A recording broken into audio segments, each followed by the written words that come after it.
Our first guest tonight is an Emmy-nominated actress and comedian you know from Saturday Night Live, which is back this weekend with host Keegan-Michael Key and musical guest Olivia Rodrigo. The third and final season of her show Shrill is streaming now on Hulu. Let's take a look. I was talking to my buddy Will, all right? I've known him for a really long time, since high school. He works at the Science Museum. He is perfect, and I realized that you two are probably perfect for one another. Wow, you've said we're perfect for each other like 3 times. That's perfect.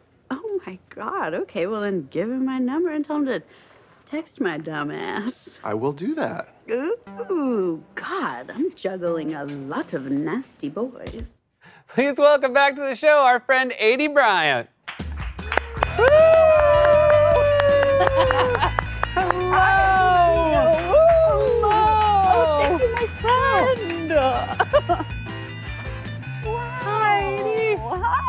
It's so lovely to see you. Oh, it's nice to be in a room with you. You had a quite a weekend. Yeah. Friday, Shrill came out. Yep. Birthday. Uh-huh. Happy birthday, Aidy. Thank you. And then Saturday you had a live show. Yeah, I would say it was so much attention that now I'm ruined and I'll never be the same. Yeah. Yeah. Like now, do you just feel the lack of attention in these moments? Yeah, I'm devastated even right here. I need more. Where the hell? I'm like freaking out. You got to, which is very sweet. Your mom was on the show, as were all the cast members' mothers. That's the third time your mom's been on the show. She's an old pro, and she's being mean about it now. Oh, really? Yeah. How does the meanness sort of show itself? You know, I mean, she's just like kind of cruising around the studio, like, excuse me. And also, like, we had like a prop that was in it dress that then was cut. And they hadn't let Eamon, our prop guy, know yet. And so, like, he came to hand it to her. And before I could be like, oh, it's cut, she was like, that's scratched. Which I was like, scratched?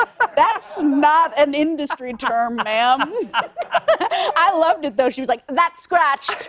I was like, damn. I can't believe, by the way, I was on that show for 12 and a half years, not one Mother's Day in the entire time I was there. Well, then what is happening to me? I think, oh, yeah, because once is awesome. Is that what you're very secretly saying, is one time? I think once would have been nice. 3 is now like, well, here we go again. She's like, I remember when I got my Taft-Hartley. I know. She's a full SAG member. Did you have any time to celebrate your birthday on Friday? I know it's very hard on the show. Not a moment. Devastating. Yeah. No. I mean, you know, my mom was in town, which was really nice. And, you know, we hung out a little bit, but it's a worker's time, and so it's fine. Congratulations on Shrill. Thanks. 3 seasons. Yeah. And this season, of course, the challenge that many shows had this year of COVID protocols. Yeah. Is this a dressing room? What is this area here? No, this is a little box that we would go in between setups. And I don't know that it made us safer, but it certainly was a demented feeling. Yeah, and so like between setups, we would go in these little like shower curtain boxes. Because it seems like there's a lot of places that the COVID could get in. I think the air could come in the top, the front, the back, the side, but... And COVID famously uses the air as passage. That's what we're hearing. But yeah, no, I mean, there were all kinds of different things. Also, you know, like normally we have stand-ins, which we still did, but we also have like intimate scenes on the show, you know, and so they didn't want to have to make our stand-ins like get on top of each other, so they started using, I think you have a picture of it. Yeah, so this would you call this a hyper-realistic dummy? I would, and I think it's important to know that's me. So this is, I mean, of course, I had to be told it was a dummy because I assumed this was a photo of you on a bed. Yeah, of course. What a good job they did. So that's for a sex scene, that represents me. And you famously, during sex, your arm gets quadruple jointed.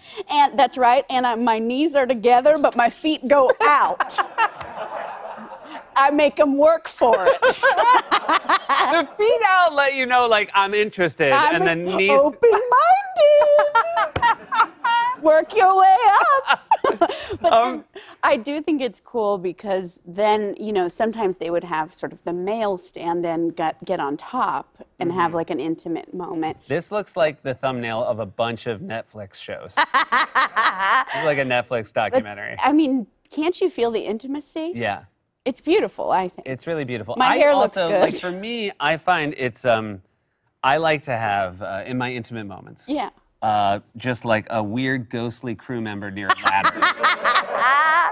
Absolutely. But, you know, let me tell you this, and this is good for the ladies at home. I took this dummy home. I let my husband go to town. I never have to do a thing. No, do you think he knows it's a dummy, No or is it idea. so? No idea. I think he thinks I'm in pure ecstasy. I'm frozen in love. Now, have you tried recording sort of sweet nothings and put a cassette in the dummy's head so that he hears your voice? Yeah, there is. I'm definitely going to do a recording of, oh, yeah, babe. That rocks. What you doing with your wiener? So that is an accent you use in your normal day-to-day love Yeah, making. kind of flirty. That's me being flirty. Just a little, your flirty is just a little British. And like almost dipping her toe in Australia.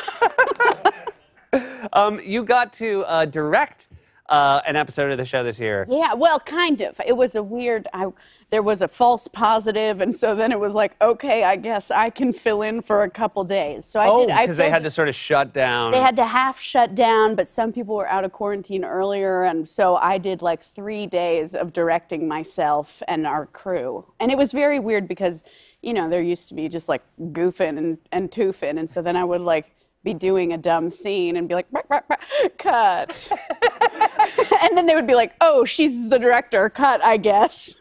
I read a story you told in the Chicago Tribune recently, which was such a delight because again, my favorite stories to hear of any performers are the time they bombed the hardest, and yours happened at Second City. Yeah, and you know, it was during this thing that they do called buyouts, which basically means that like the audience is completely bought out by one group, and normally that's 200 people, and they're like there for a conference, and they go out after the conference to see Second City, but this was like 30 people, and they were, I don't know exactly what their group name was, but they were all police chiefs from various cities in Texas. So it was like an extremely weird sample of men. And I performed like this little quiet song that was kind of what I based the sketch Joan that I did with Harry Styles, where I sing a little song to my dog. I based it on that, and it's like I sing this sweet song about a bird who's my boyfriend, and I captured him, and truly in the middle of it, one of the policemen stood up and said, "This is horrible." And he was just like looking me right in the eyes, and I was like, yes, thank you, and then just like kept going in sheer terror. Those moments like free, like it like is amazing how time slows down. I really genuinely was like, I've survived this, and nothing can stop me. That's like, great. because to look a man in the eye who hates you and continue to be like, beep up dee doo doo dee doo doo doo is like the ultimate like, you bitch. Well, we are all luckier for the fact that you overcame that moment. Thank you. And it is such a delight to have you here, and you're going to stick around. We'll be right back with more from Aidy Bryant.